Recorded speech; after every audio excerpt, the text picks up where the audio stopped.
welcome back to Open, everyone. I'm Rhina Valentin, your hosty Café con Leche for the next hour. You know, we're always inviting you to get social with us, online that is. Check us out on Instagram at BronxNet TV and like us on Facebook at Open BronxNet Television. And of course, while you're there, don't forget to follow me too at Rhina Valentin. It's American Heart Month, and it's National Wear Red Day, a national campaign bringing awareness to cardiovascular disease amongst women. And according to the CDC, heart disease it's the leading cause of death for men and women. And joining us to tell us more about the campaign, Go Red for Women initiative, and give us some prevention tips. So we welcome Mount Sinai Cardiologist, Dr. Anu Lala, and American Heart Association, Shanon Morris. Hello and welcome, ladies. Good morning. Thank you for having us. Oh, thank you for being here. I'm like in my glory. I have a doctor in the house called Dr. Lala. That is so cool. Thank you. And of course, you're a heart doctor, huh?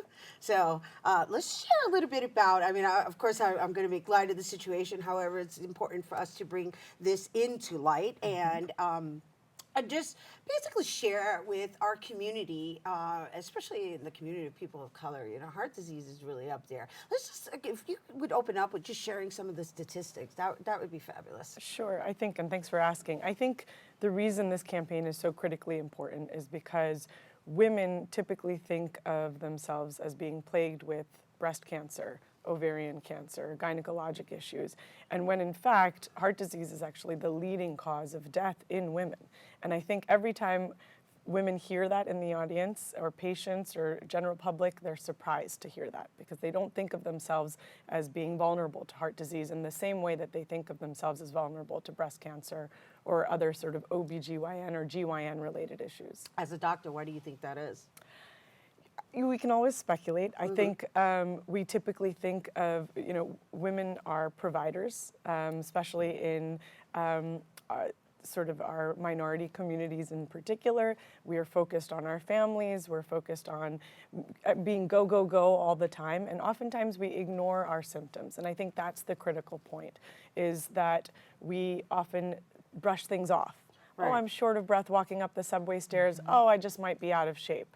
Or I felt a little something here, but I'm just going to ignore it. I'm probably just stressed out. I need to worry about my children, my partner, my job, putting on food on the table, et cetera, et cetera. And I think even though these seem like stereotypical tasks that we take on, they are a reality. And I think women very frequently forget about themselves and forget to check in with themselves. And thank you for sharing that, because it's true. You know, just in general, right? We think we're like Wonder Women, all of us, because we're like the umpteenth power of multitaskers, right? It's kind of like almost instinctive. And so the American Heart Association is loaning themselves to assisting the community with prevention, right?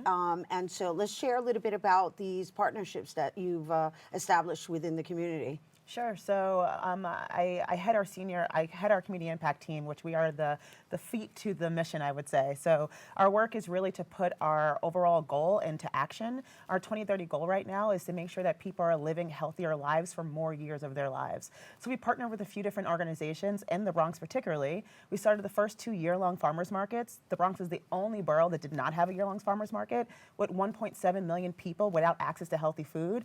This was pivotal. We needed to do this. We partner up with Grow NYC, also with our AHA board member, Rose Cayola, and we were able to get this started in November.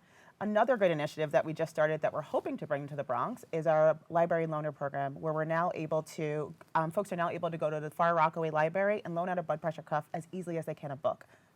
And so this initiative, right, and while we're bringing it into the forefront in February, it's something that I think is a conversation that needs to be continuously had on a preventative level, right? So we already discussed from a psychological perspective what I guess would prevent somebody from taking the steps to get it checked out.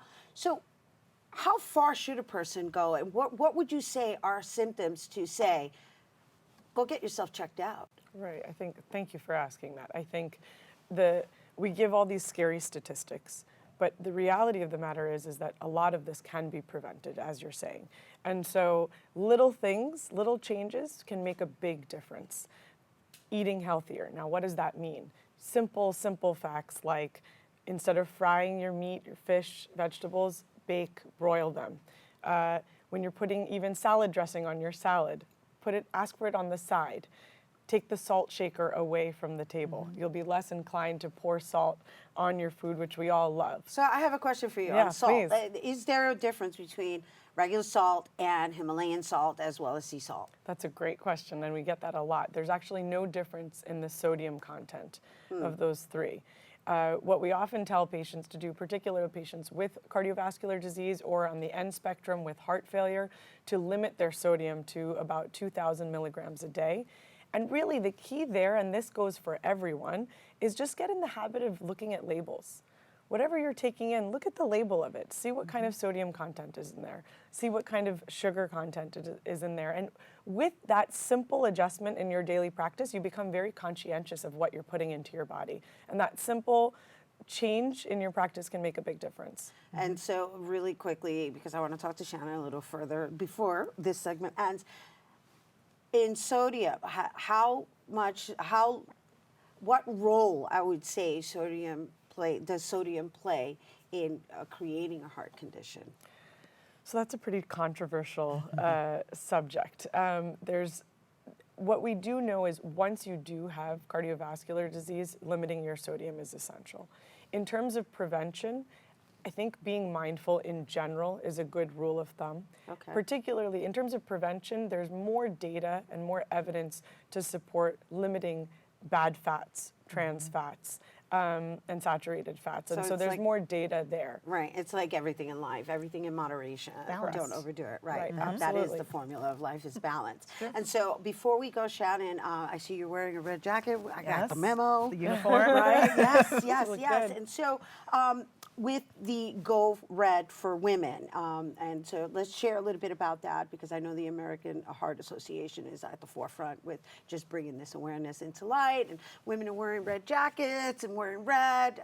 Doctors got red, I think, right? Yeah, that's red. Shade of red. Why red? Obviously, is because of the heart, but why should people wear it, and what is the actual message that's being presented? Sure. So we're working to build awareness. We're celebrating Go Red Day today, and also American Heart Month all month. But we want folks to know that, similar to what Dr. Lala said, that heart disease is still the leading cause of death for men and women. And so we stand all together wearing red to show that we are here fighting the good fight to ensure that people know about this and that we're taking the precautions to live healthier, longer lives. And February 8th is the national, right? Yes. Wear red date.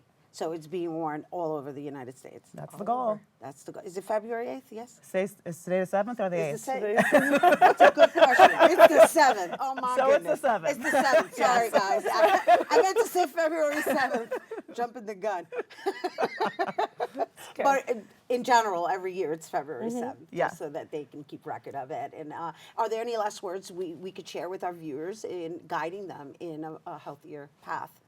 Yeah, I would just say, I never got to answer your question before. I think it's really important for all of us, but women in particular, to take the time every day to check in with ourselves and to try and tune in to whether you're not feeling well or whether you are feeling well with your routine activities. And that simple practice, I think, can make a big impact. And so when you say check in, are you referencing meditation and just having that time with self to understand that your body, it communicates with you? Yeah, that's exactly, I mean, I couldn't have said it better myself. I'm I a think, meditator. That's there why. you go. I mean, I am too, and I really think, I can't necessarily ask everyone to do that, but even taking just a moment to check in with yourself on a daily basis, you become more in tune with what your body's trying to tell you. Right, and it's important as you age because, you know, unfortunately, the body needs assistance, and that's just the way it is. And thank you so much for sharing Thank you with for us. having me. Thank you for sharing your knowledge with us and making some time to be with us here on My SAT. pleasure. And you for having Shanon, us. thank you for your efforts within the community and to the American Heart Association. And you guys, once again, for more information regarding heart disease and prevention, most importantly, visit heart.org. That's www.heart.org. Also, for information on the Go Red for Women initiative, you can visit goredforwomen.org.